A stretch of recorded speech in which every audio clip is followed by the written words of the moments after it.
Moneyles Production. Hii ni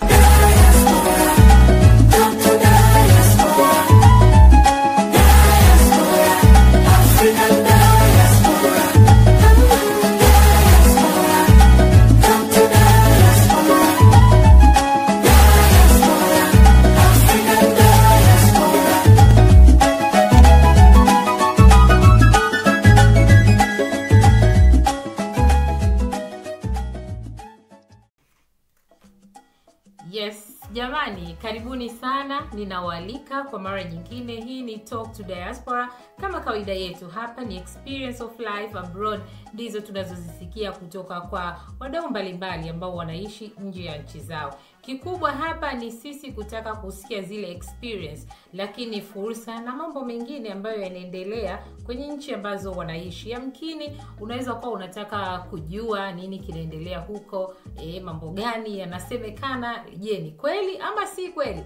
Basi kupitia wageni wetu hapa unaenda kuyasikia kwa kina, na kwa namna moja ama nyingine imani yangu ni kwamba yatakusaidia kujifunza mambo mengi ambayo unaweza kuwa ulikuwa unayajua ama ulikuwa huyajui. Sawa Basi ni Talk to Diaspora. Mimi naitwa Selina. Karibuni sana. Mgeni wangu wa leo ni kaka Alawi Abdallah, ambaye yeye huyu ni katibu wa diaspora wa Tanzania wanaoishi nchini China. Yeye ndio katibu mkuu wa wanadiaspora wote wanaoishi nchini China. Kwa nini nimemwalika hapa? Kuna mengi, lakini kubwa hivi karibuni kuna video ambayo ilisambaa kwenye mitandao ya kijamii ikionyesha baadhi ya wafanyabiashara wamekwama nchini China kutokana na changamoto ambazo zilijitokeza. Kwa wakawa wamezuiliwa pale katika moja ya uwanja wa ndege nchini China, na yeye kama kiongozi wa diaspora akasema ngoja niingie ile mstari wa mbele kujua nini kinaendelea. Kwa hiyo yuko hapa kutueleza nini kilijiri, lakini je, nini yanaendelea nchini China? Ndio kubwa nataka kusikia kutoka kwake. Kaka Alawi, mambo vipi? Salama kabisa. Nashukuru sana kwa kualikwa leo kwenye kipindi hiki kizuri cha wanadiaspora. Bila shaka kitakuwa kinalenga kwenye kuyaangalia matatizo, changamoto, fursa kabisa zilizopo katika diaspora mbalimbali duniani ambazo zinawahusu wa Tanzania. Kabisa. Na mimi nashukuru sana kwa muda wako ambao umeweza kutenga. Najua sasa hivi China ni usiku mnene, lakini ukasema hapana, ngoja tupate nafasi hii ya kuweza kuzungumza kwa niaba ya wenzetu wa Tanzania, lakini wana Afrika Mashariki kwa ujumla waweze kujua nini kinaendelea. Kwanza nifahamu, umeishi China kwa muda gani? Mimi China kwa sasa hivi nina miaka 3. Yes, na miaka 3 na tupo hapa kwa ajili ya biashara. China ni nchi ya biashara. 90% ya Watanzania ambao tunaishi hapa, ambao tunafanya kazi, tunafanya biashara. Ndio. Katika shughuli za kiuchumi ambao tunazifanya hapa, kwa 90% ni biashara. Japo kuna wanafunzi na kuna baadhi ya wafanyakazi, lakini 90% kubwa wanaoishi hapa ni wafanya biashara. Sasa labda tuende moja kwa moja kwenye swali uliouliza kuhusiana na taharuki iliyojitokeza juzi kuhusu wafanyabiashara ambao walikwama kwenye uwanja wa ndege. Na changamoto ile kusema ukweli imewakuta wafanyabiashara.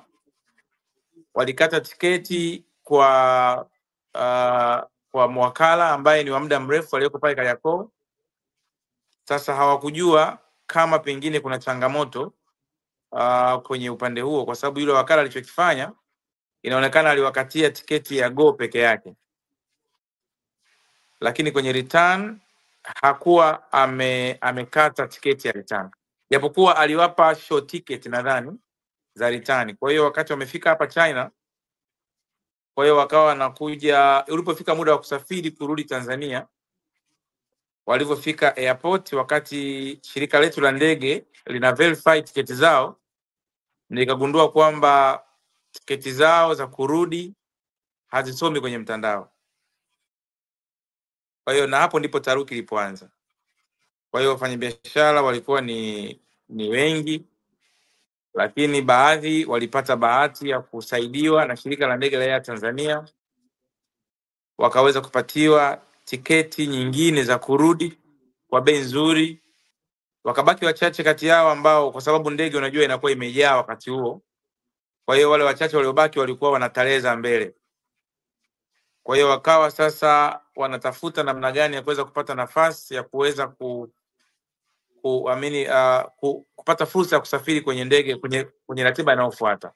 Kwa hiyo taharuki uliona pale ilikuwa ni wale ambao walikuwa tarehe zao ni za mbele, lakini kidogo changamoto hii ilianza kwa muda kama wa wiki hivi, lakini makundi kwa makundi walikuwa wakipatiwa tiketi za kurudi Tanzania na aliweza kusafiri. Kusema kweli, kwa kusaidiwa na shirika letu la ndege la Air Tanzania, walifanya kazi kubwa sana kuweza kuhakikisha wana backup ile challenge na kutoa taarifa kwa vyombo vya usalama vya polisi na kadhalika, kuweza kumfuatilia yule agent ama wakala ambaye alihusika kwenye ukataji wa tiketi hizo ambazo tunaweza tukaziita ni tiketi bandia.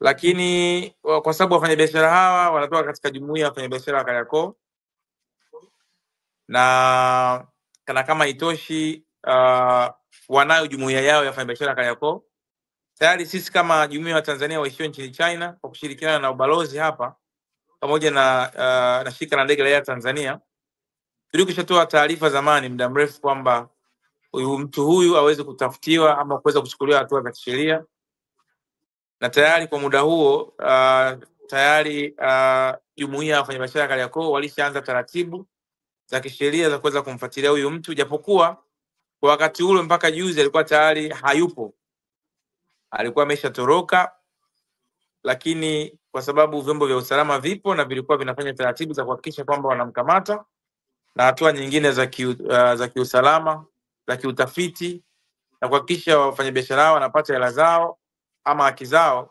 zilikuwa zinaendelea. Kwa hiyo kiufupi hicho ndio kilichotokea, na pia na jumuiya sisi pia tulifanya kazi kubwa sana kuhakikisha kwamba tunawapatia ushirikiano, kwa sababu kama unavyofahamu sasa hivi jumuiya ya wafanyabiashara wa Kariakoo na jumuiya wa Tanzania waishio nchini China zimeungana. Hivi majuzi mwenyekiti wa wafanyabiashara alikuwepo hapa na aliweza kudeclare hilo kwamba tayari tumeungana rasmi, na sisi kama viongozi wa diaspora tulikuwa tumesha declare interest zetu kwamba tunaungana. Lengo ilikuwa ni kuunganisha nguvu, lakini pia kuweza kutafuta suluhisho la matatizo ambayo tunayapata baina yetu. Kama tunavyojua, asilimia karibia 85 ya wafanyabiashara Kariakoo wananunua mizigo yao nchini China. Kweli. Sisi ndio watu ambao tunawahudumia. Hapa China kuna makampuni ambayo yamesajiliwa na Watanzania, yanafahamika na yanafanya shughuli zake rasmi katika serikali ama katika nchi ya China, na hao ndio wanahudumia Watanzania hawa mara zote wanapokuwa wanakuja, katika kuhakikisha kwamba wanapata huduma ambazo zina uhakika, zilizo bora, lakini pia huduma ambazo zinaweza kuthibitishwa na ubalozi, lakini pia jumuiya ya Watanzania walioko nchini China. Kwa hiyo tumeunganisha ili kuweza kuwapa huduma ambayo ni stahiki, huduma salama, ili kuweza kusolve challenges ambazo zinajitokeza baina yetu. Kwa hiyo nadhani tatizo hili ulikuwa ndio mtihani wa kwanza, ilikuwa ndio changamoto ya kwanza baada ya kuanza ushirikiano rasmi baina ya jumuiya wa Tanzania walioko nchini China pamoja na jumuiya ya wafanyabiashara wa Kariakoo. Kwa hiyo ilikuwa ni kama vile tunajaribiwa sasa, ni mtihani wa kwanza baada ya kuwa tumeingia kwenye chumba cha mtihani, na hivyo ndivyo tulivyofanya kuhakikisha tunaweza kushiriki kwenye kutatua changamoto hiyo. Hongereni sana, kwa kweli mmefanya kazi nzuri. Kwa wale ambao wafanyabiashara wameweza kufanikiwa kurudi nchini Tanzania kuendelea na biashara zao, imekuwa ni kitu kizuri, na umeweza pia kujibu hata swali langu, kwa sababu unajua hata mtu angejiuliza jumuiya ya Watanzania waishio nchini China wanaingia vipi kwenye biashara, lakini umefafanua vizuri hapo, kwa sababu sasa hivi mmeamua kuungana na kusaidia, na ukizingatia asilimia kubwa ya Watanzania wanaofanya biashara mizigo yao wanaagiza nchini China, na wakati mwingine kumekuwa kuna malalamiko mengi sana, zikiwemo taarifa za kutapeliwa kwa sababu wanafanya kuagiza mizigo online, lakini wanaagiza aidha kwa Wachina ambao sio waaminifu au hawafahamu. Kwa hiyo matokeo yake wanajikuta mizigo yao inapotea. Lakini sasa inapokuja jumuiya ya Watanzania mnaoishi China, diasporas wa China, mkiwa mmeunganisha nguvu na jumuiya ya wafanyabiashara wa Kariakoo, imekuwa kama suluhisho ya moja kwa moja kwa wale wafanyabiashara, hata kama sio wa Kariakoo, hata wengine wanaotamani kufanya biashara ama kufunga mizigo yao, wanajua wanapohitaji kwenda kufunga mizigo ama kufanya biashara moja kwa moja na watu waliokuwa China, wanaweza kutumia Watanzania wanaoishi pale na kuhakikisha mizigo yao kuwa salama, kwa sababu wanakuwa kwa wazawa na watu ambao wanawaamini na wanajua wanaweza kuwapata wapi, hata inapotokea changamoto ya kwamba aidha mzigo haujafika kwa wakati ama mzigo una hitilafu, unajua uliyemwagiza ni mzawa na unaweza kumpata wapi. Hiyo ni kitu kizuri sana. Na sisi kama Talk to Diaspora tunasema tu pongezi kwenu, kwa sababu mmeweza kutatua kero ambayo tumekuwa tukiona mara kwa mara ya wafanyabiashara wakilia, hasa wale wageni ambao hawaelewi China inavyoenda kibiashara zaidi. Swadakta. Ndivyo ilivyo hivyo.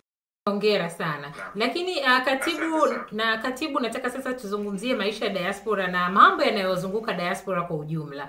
Najua kuna mambo mengi sana yanaendelea kama jumuiya za diaspora mnaoishi nchini China. Ajenda zipi hasa mnazokuwa mnazipush ama mnazokuwa mnazijadili mkikutana, ukiachilia masuala ya biashara? Kwanza, ajenda zetu kuu ni kutengeneza fursa baina ya Watanzania walioko nchini China, kuzisogeza fursa ambazo zimejificha zilizoko huku China, kuzipeleka kwa Watanzania ambao wako nyumbani. Lakini pia kuzitengeneza kusogeza karibu fursa mbalimbali za kielimu, kiuchumi na kijamii ambazo zipo katika nchi ya China. Lakini pia lengo mojawapo jingine ni kuweza kuunganisha madaraja, kuunganisha watu ambao wanaishi hapa nchini China, kwa maana ya Tanzania pamoja na serikali ya Tanzania, ama pamoja na platform ya serikali. Kwa mfano baina ya wananchi walioko hapa pamoja na ubalozi. Hiyo ndio role nyingine. Lakini pia nyingine ni kuweza kutatua changamoto baina ya Watanzania hawa ambao wanaishi nchini China. Changamoto mbalimbali ikiwa ni pamoja na magonjwa, vifo, mtu anapofariki. Sisi kama jumuiya, shughuli yetu ni kuhakikisha kwamba tunashiriki kwenye mchakato, pengine kumrudisha nyumbani au mchakato mwingine wa taratibu za mazishi na vitu kama hivyo. Lakini pia swala jingine linapotokea mtu labda kwenye raha ameoa, sisi kama jumuiya tutashiriki. Kwa hiyo ni katika kushirikiana kwenye shughuli za kijamii.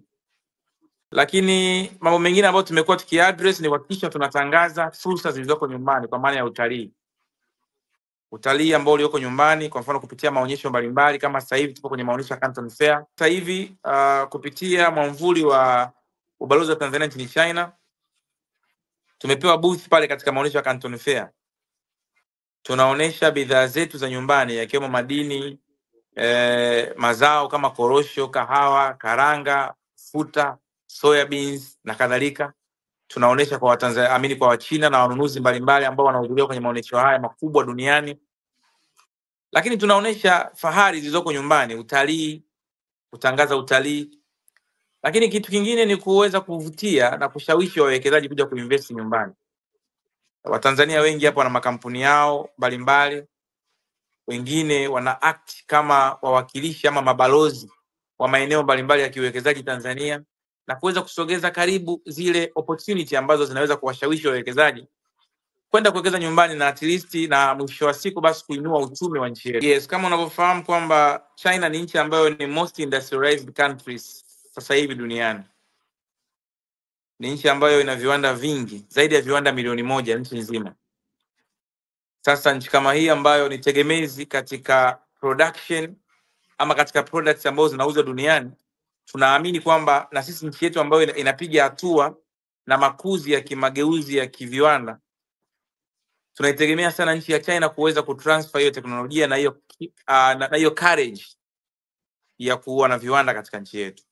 Kwa hiyo kupitia Watanzania tulioko hapa na wanafunzi ambao wanasoma hapa, role yetu ni kuhakikisha kwamba tuna at least kidogo kidogo tunahamisha ujuzi wa uzalishaji, tunahamisha utaalamu pamoja na ile courage ya kufanya production na kuipeleka nyumbani. Kwa hiyo wanafunzi wanaosoma katika vyuo vya hapa, sisi tulioko hapa tunaofanya biashara, tunaoshirikiana na Wachina kwa muda mwingi sana, lengo letu ni kuhakikisha tunaiiba teknolojia yao na kuipeleka nyumbani kwa faida. Huu tunaisema labda ni wizi wa faida ambao hata Mwenyezi Mungu pia anauruhusu, au ni wivu wa kimaendeleo. Okay.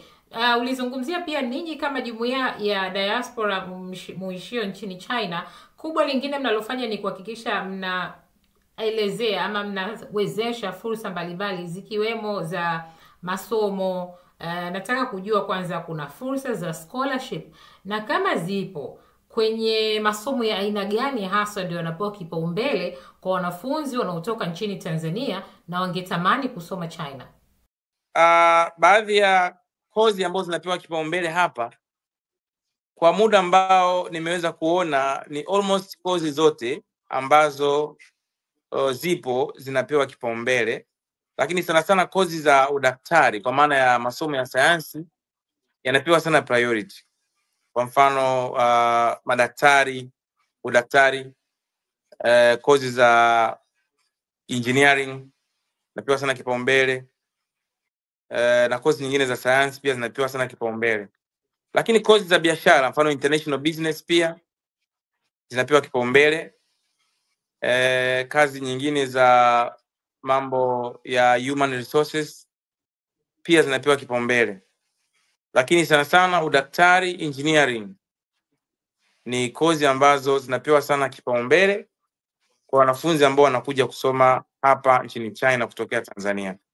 Lakini pia nitumie fursa hii pia kuwakumbusha watu kuendelea kufanya na kuzitafuta hizi fursa, ama kuwasiliana na diaspora tuweze kuwapa fursa hizo wanafunzi ambao wako Tanzania na kuweza kushiriki basi kupata bahati ya kuja kusoma katika nchi ya China na kujifunza mengi, ili tuweze kuihamisha teknolojia kwa pamoja kurudi Tanzania na kuijenga nchi yetu.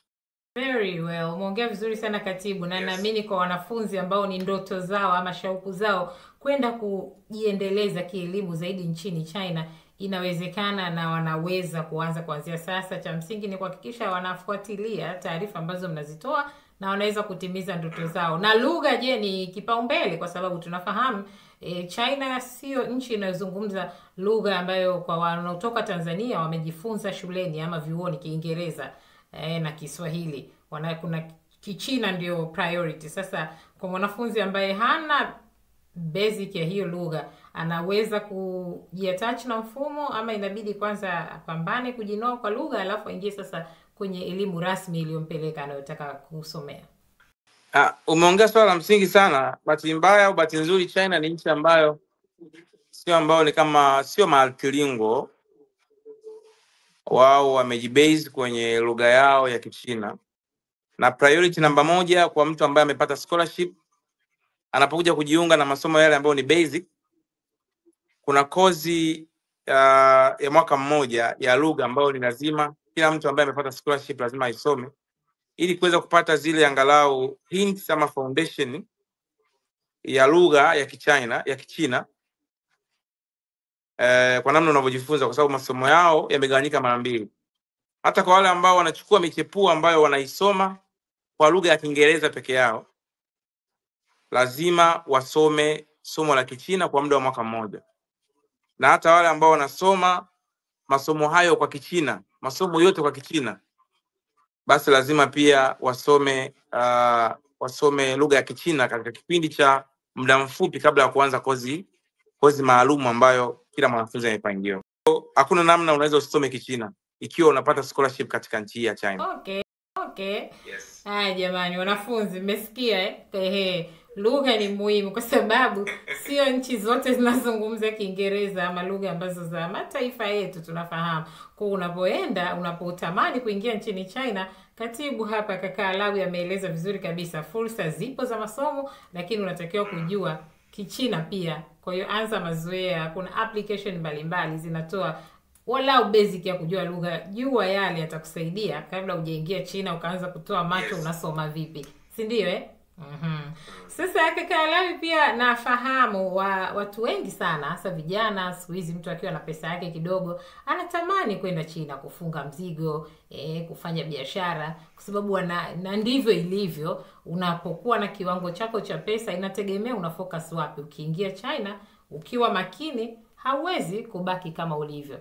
Lakini pia baadhi ya jamii zina malalamiko, wanaambia vitu vya China feki. Hebu tuwekane sawa hapa, kwa sababu wapo wanaoongea, utasikia unaenda kufunga mzigo China, ama unachukua vitu fulani China, vitu vyao feki, vitu vyao vibaya, vitu vyao havidumu. Lakini sikio lingine linaweza likakupa taarifa kwamba wewe sikiliza, huko China unachokiona original umekinunua taifa lingine kimetoka huko China, kwa hiyo hakuna fake. Yes. Sasa mtaani maneno ni mengi. Wewe ambaye uko China, hebu tueleze hali halisi ya bidhaa ikoje kwa ambao hawafahamu kwenye ubora na uimara wa vitu ambavyo vinatengenezwa China.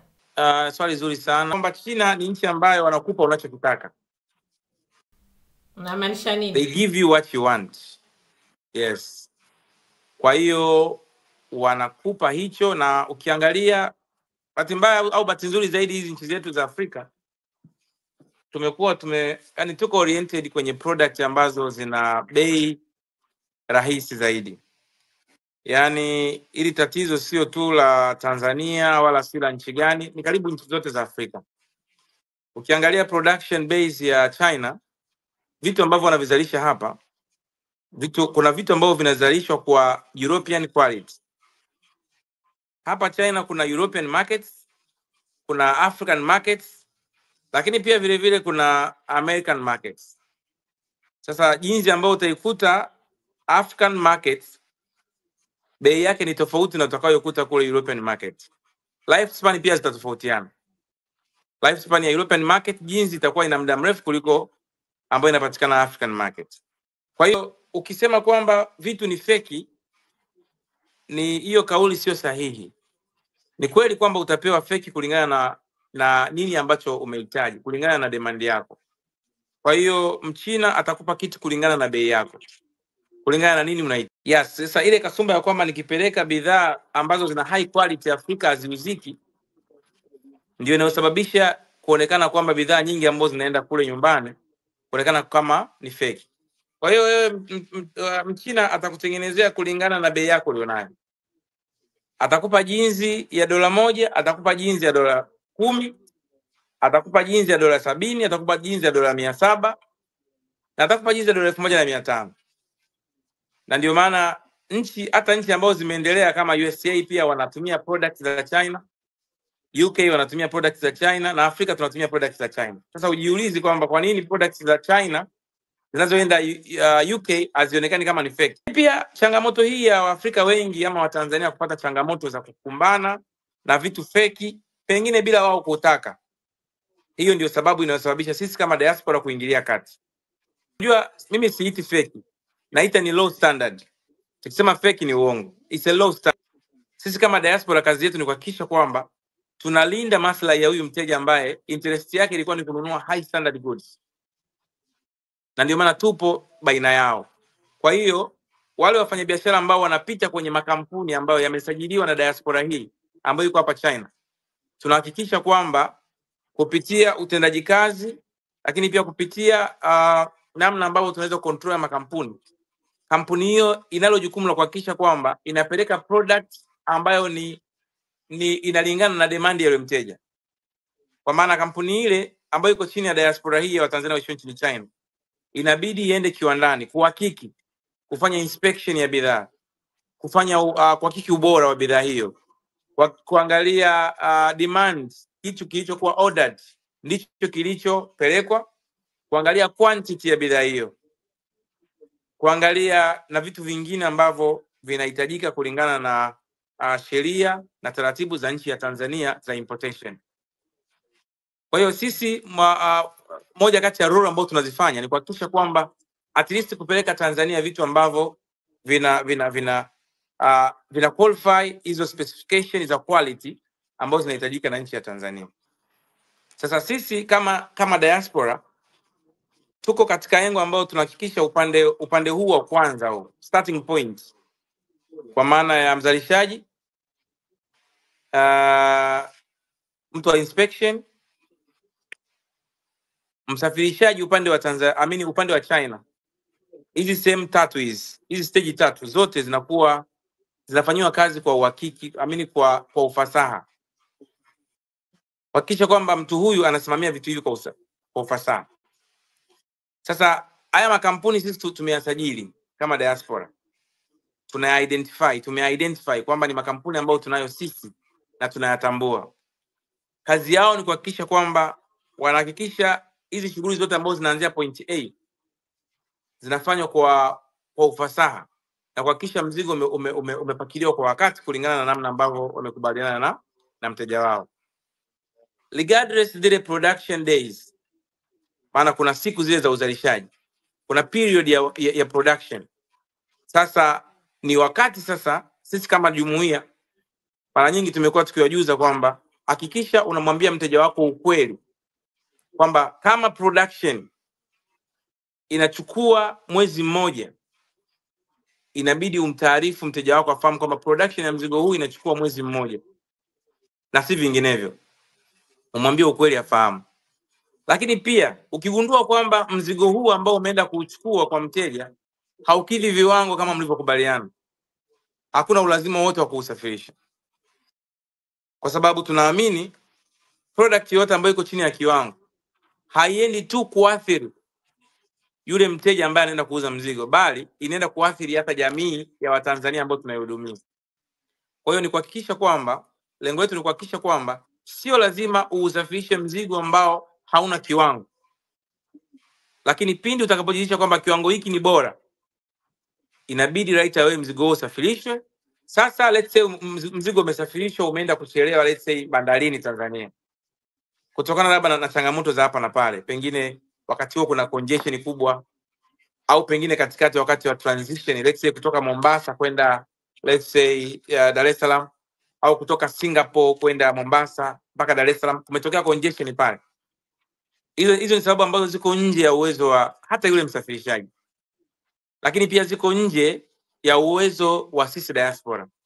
Na ndio maana kwenye contract za usafirishaji, kwenye bill of lading, wateja wote wanajua kwenye airway bill pamoja na bill of lading kuna ETD ambao ni expected time of arrival.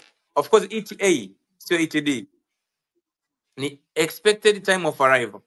Sasa hii maana yake ni kwamba that's only the expected time of arrival, that's not an actual time of arrival. Kwa hiyo they have to rely kwamba mzigo ulipopakiliwa let's say Ningbo Port tarehe 1 mwezi wa 9, expected time of arrival baada labda ni after 30 days itakuwa ni tarehe 1 mwezi wa 10. Ikifika tarehe 10 mwezi wa 10, that has nothing to do na huyu msafirishaji, kwa sababu ukiangalia kwenye BL yako pale kuna expected time of arrival. Umefafanua vizuri sana kaka Alawi, na mimi wameelewa.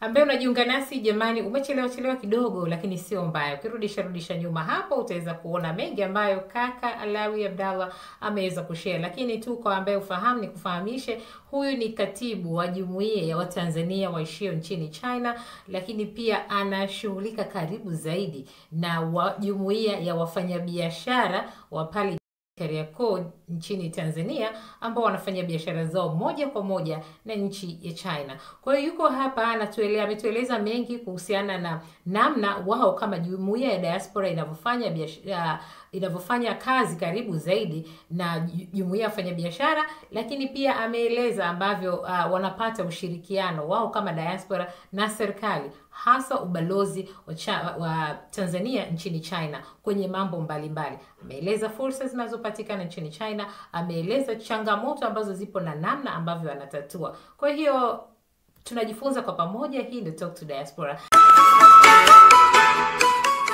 Sasa nataka tuzungumzie challenge ambazo mnakutana nazo ninyi kama diaspora kwenye maisha ya kawaida huko nchini China. Ni zipi?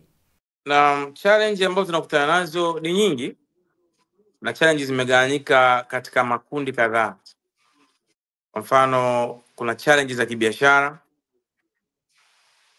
kuna challenge za kijamii, challenge za kiuchumi, ndio hizo labda unaweza ukasema za kibiashara, lakini pia na challenge nyingine ambazo zinahusiana na maisha ya kawaida ya watu. Kwa mfano swala la challenge katika biashara zetu haswa ni pale ambapo kumekuwa inatokea swala la dhuluma, pengine mchina au mfanyabiashara au kiwanda kimedhurumu au mteja ameagiza mzigo wake kile akapata kile ambacho hajategemea. Ametegemea kitu fulani, pengine amekuja kuletewa kitu ambacho ni tofauti. Hizo kesi ziko nyingi sana ambazo tunapambana nazo kuhakikisha kwamba haki ambazo zinapotea za wafanyabiashara hawa zinaweza kupatikana hata kwa kuchelewa, lakini mwisho wa siku zipatikane. Hizo ni challenge kubwa sana na zina affect uchumi wa wafanyabiashara wa nchi yetu, kwa maana wanapoteza pesa nyingi sana katika biashara hizo ambazo wanazifanya, na hasa kuzifanya kienyeji bila kushirikisha makampuni ama Watanzania ambao wanaishi nchini China kama sehemu ya reference ama referees, angalau mwisho wa siku mtu aweze kupata haki yake. Lakini hiyo ni changamoto kubwa sana, kwa sababu wafanyabiashara wengi wanapoteza hela nyingi, wanapoteza haki zao na wanapoteza uwezo wa kuendelea kufanya biashara.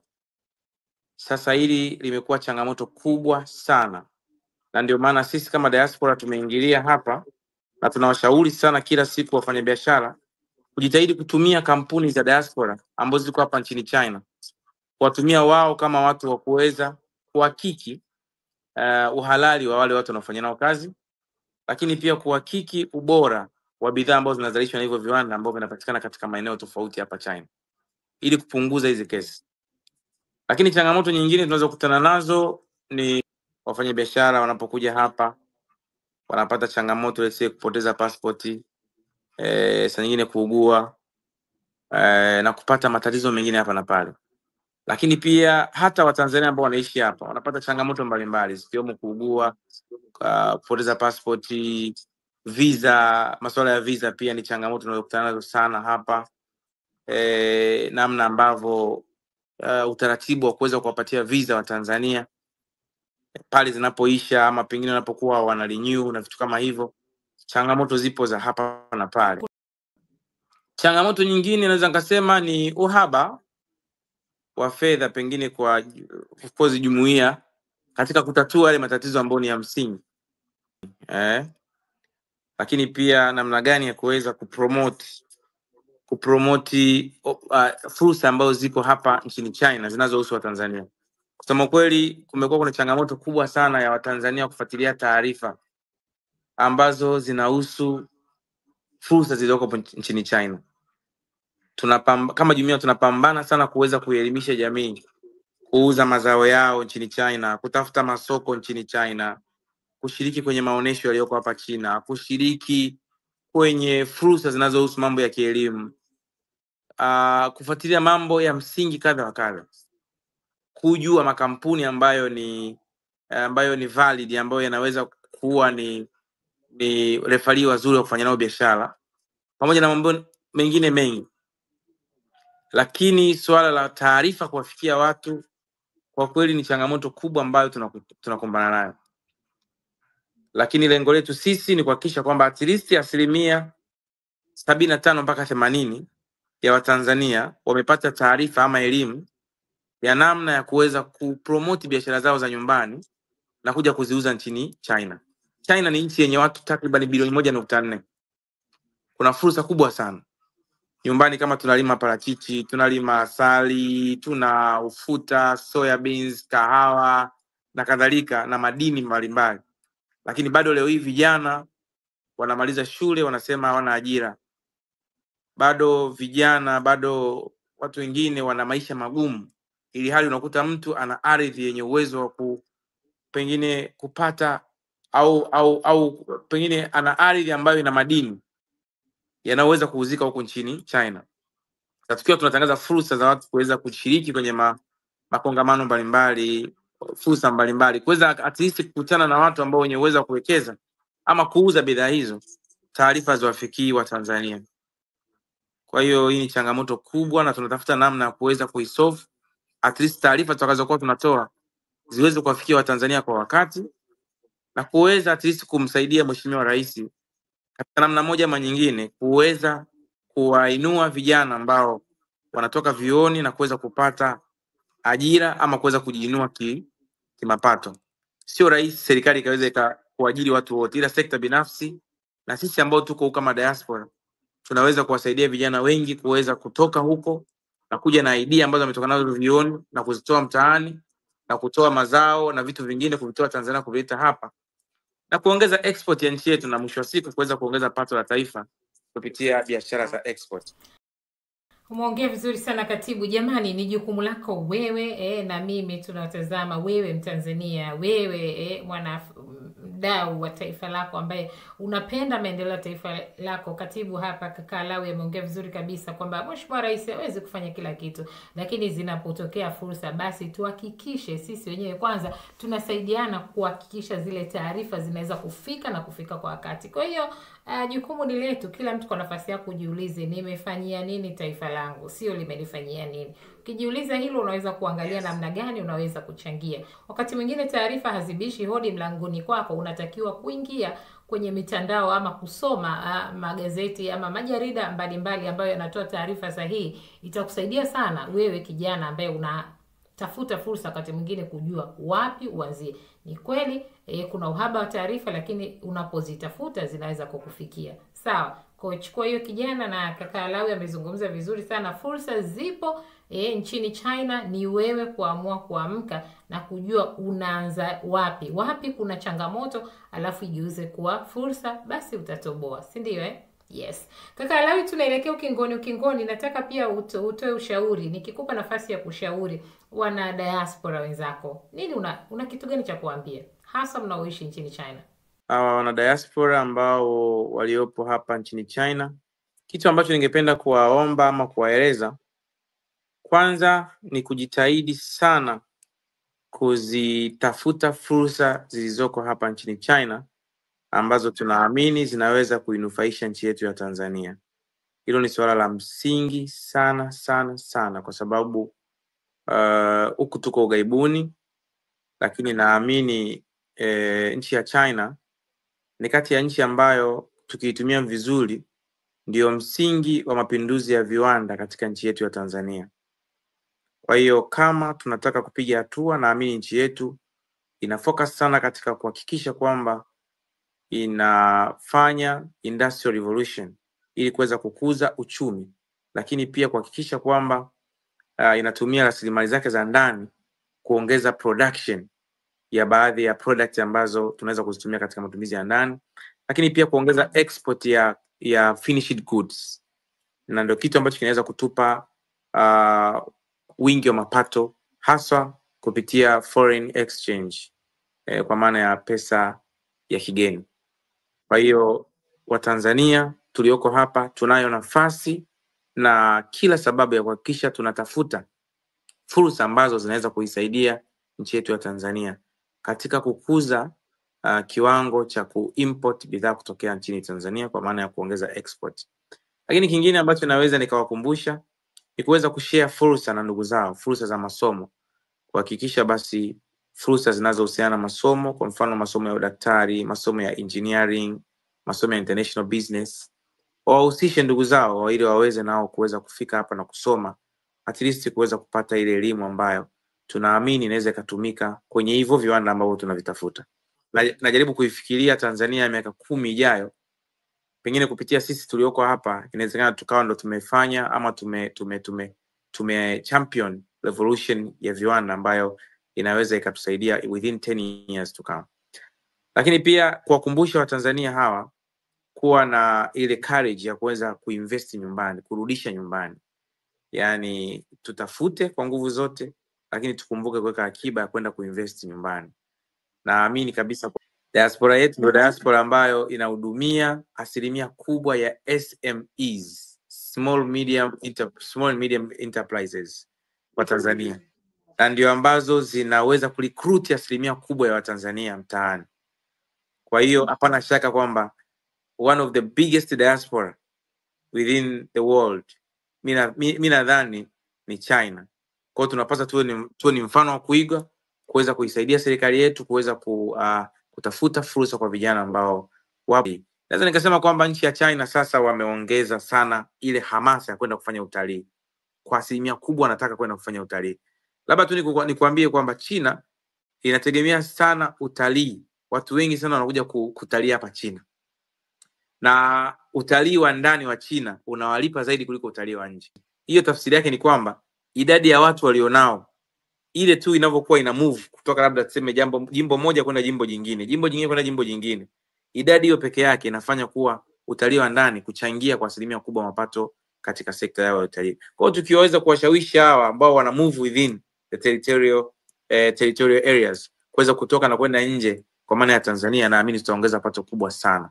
Lakini pia kuweza kuwashawishi waamini wa China hawa ama wananchi hawa wenye uwezo, kwa sababu China ni mmoja kati ya nchi ambao mtu mmoja wana uwezo, wana fedha, lakini pia wanakopesheka sana. Nchi yao inawakopesha sana fedha nyingi za kuweza kuinvest na kuweza kutanuka zaidi, kwa convince kwenda kuwekeza nyumbani, viwanda, lakini pia maeneo mbalimbali kwenye real estates na kadhalika, at least kuweza kutoa fursa za ajira kwa vijana wenzetu ambao tumewacha nyumbani. Wito wako kwa serikali? Wito wangu kwa serikali ni kuandaa mazingira mazuri ya wawekezaji, na wanajitahidi sana kipindi hiki kuweza kuandaa mazingira mazuri, lakini pia kuweza kuyaboresha mazingira hayo na kuweza kuwavuta wawekezaji hao kwenda kuwekeza kule. Lakini pia serikali iweze kusupport zile idea ambazo zinatoka ama zinatolewa na diaspora. Kwa hivyo sisi kama jumuiya kwa asilimia kubwa sana tumeweza kuandaa mikakati, mipango ya muda mrefu na ya muda mfupi ya kuweza ambao tunaona kabisa kwamba inaweza ikasaidia nchi yetu kuweza kumove forward na kuweza kutengeneza kipato na kuweza kuajiri ama kuweza kuokoa vijana wengi ambao wanahangaika na ajira mtaani. Ajira hizo ideology hizo wasizichukue tu na kuzitia kabatini. Wapate nafasi kwanza ya kutusikiliza. Serikali iandae platform ya kutukutanisha sisi na wale wenye maamuzi, kuweza kusikiliza uwezo wetu, kusikiliza idea zetu, kusikiliza mtazamo wetu, namna gani tunahitaji na kuweza kuyafanyia kazi ambayo tunahisi anaweza kusaidia kuweza kuipeleka nchi yetu katika nafasi moja ama njia moja nyingine. Hayo ndio tunaweza kuwaasa serikali yetu. Muongea vizuri sana kaka Lawi, mimi sina cha kuongezea hapo. Ile labda mwisho swali la kizushi, nini kinakukera nchini China? Kwa kweli siwezi nikasema kinanikera, kwa sababu ningekuwa nakereka nadhani ningesharudi nyumbani. Unaweza kuwa unavumilia kwa sababu kazi au maisha ndio yamekuleta huko, unaishi, utafanya vipi? Lakini kinachonikera ni kwamba tu niko mbali na watu ambao nimewazoea. Ni kero ambayo nadhani kila mwana diaspora katika nchi yoyote anakutana nayo. Yaani yale mazoea ambayo ulikuwa umekutana nayo, ukigeuka unamuona shangazi, ukifanya hivi unamuona mjomba, ukifanya hivi unamuona rafiki yako ulisoma naye primary, ukifanya unamuona. Sasa ukifanya hivi unakutana na fulani, huyu unakutana na Msweden, unakutana na Mportugal, unakutana na Mleno, na Msenegal, na yani hilo pia kidogo linakera. Nadhani hiyo ni kero ya wana diaspora wote duniani. Lakini so far so good. Tunafurahia kwa sababu tumekuja kutafuta na tuko hapa kwa ajili ya kutetea maslahi ya taifa letu na kuweza kujipambania ndoto zetu ambazo tumekuwa tukizitafuta ama tukizidream kwa muda mrefu sana.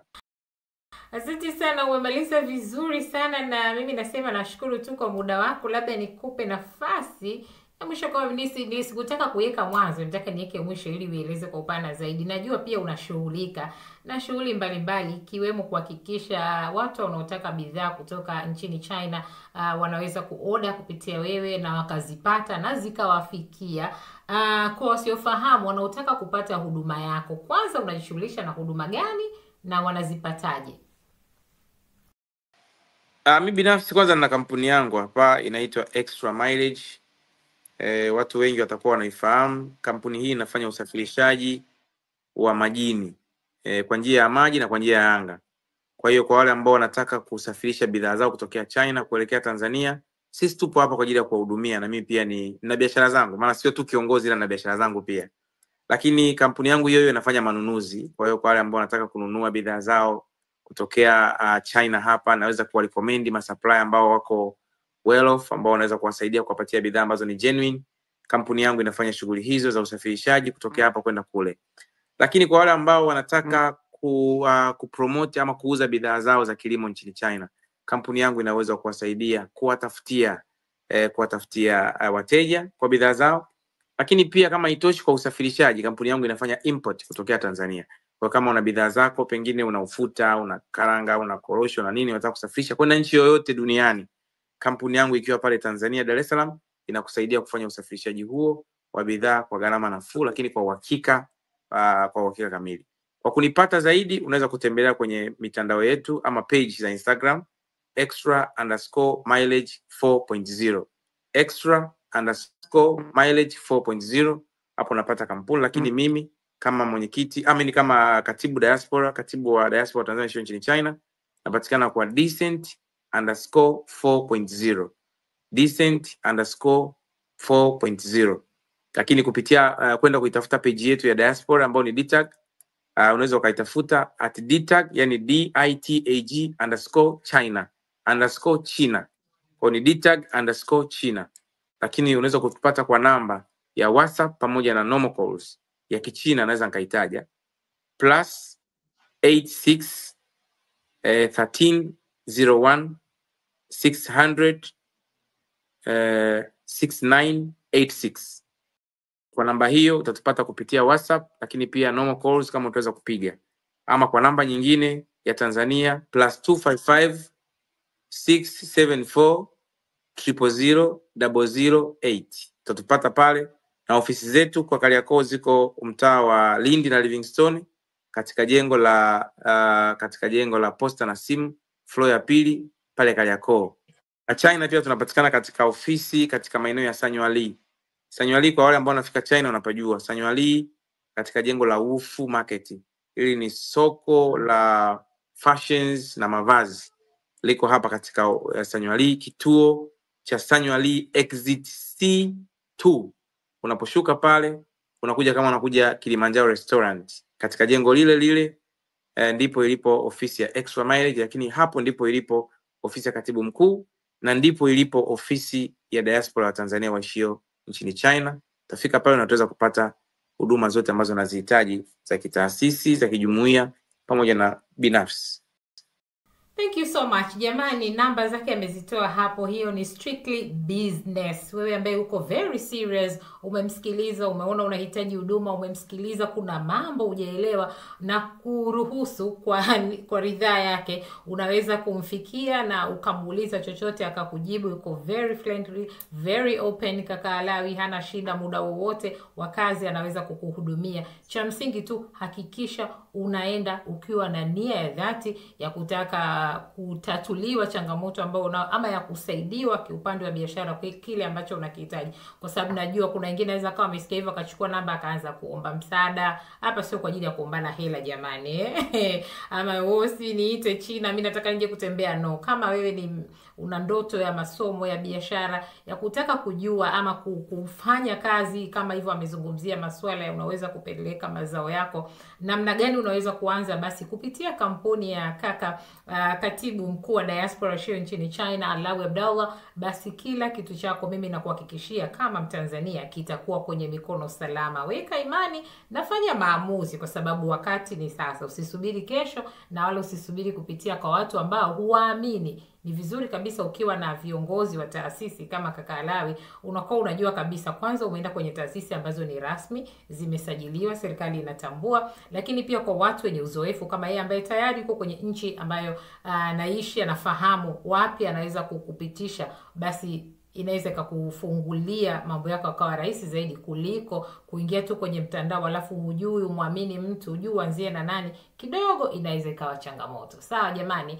Kwa hiyo nitaandika namba zake pia hapo ili kama hujaisikia vizuri ama hujaiandika kwa ufasaha, basi tutaiandika hapo ili iweze kukusaidia na wewe ambaye unataka kujua wapi uanzie utakapomtafuta kaka Alawi hapa, uweze kujua ni namna gani basi unaweza kuanza. Lakini jipange na hakikisha unapomwendea unajua nini unataka. Sawa Kaka Alawi, mimi nakushukuru sana kwa muda wako, umeweza kuzungumza na sisi. Najua kuna mengi sana, mambo ya ughaibuni hayaishi, yani mambo ni lukuki, lakini kwa huu muda uliotenga kwa ajili yetu, mimi nasema thank you so much. Kidogo walau umeweza kutupa ule mwangaza na dondoo kujua mtu anayetaka kuingia China kufanya biashara, mtu anayetaka kuja China kusoma, mtu anayetaka kutafuta fursa zilizopo nchini China anaanzia wapi Tanzania. Asante sana kwa hayo ulioshare. Basi na anytime ukiwa na lolote, tafadhali usisite. Hata kama ni taarifa ambazo ungependa ziwafikie diaspora, kuna kitu mnazindua, kuna kitu mngetamani ujumbe fulani ufike, sisi tuko hapa Talk to Diaspora katika kuhakikisha tunasukuma basi kwa pamoja hizo taarifa ili ziweze kufika kwa jamii inayokusudiwa. Asante sana, shukrani sana, na niwatakie usiku mwema. Sisi huku sasa hivi ni saa 9 usiku. Oh my goodness. Hey, I understand. Jamani, kwa wote mliotazama, thank you so much. Acha nimwache kaka Alawi amalizie kazi naende nyumbani na pia tukapumzike. Till next time, same station, same YouTube channel. Mimi naitwa Selina na mgeni wangu ni katibu mkuu wa diaspora waishio nchini China, kaka Alawi Abdallah. So thank you so much. Until next time. Bye bye. Bye bye. Diaspora, talk to diaspora, diaspora, African diaspora.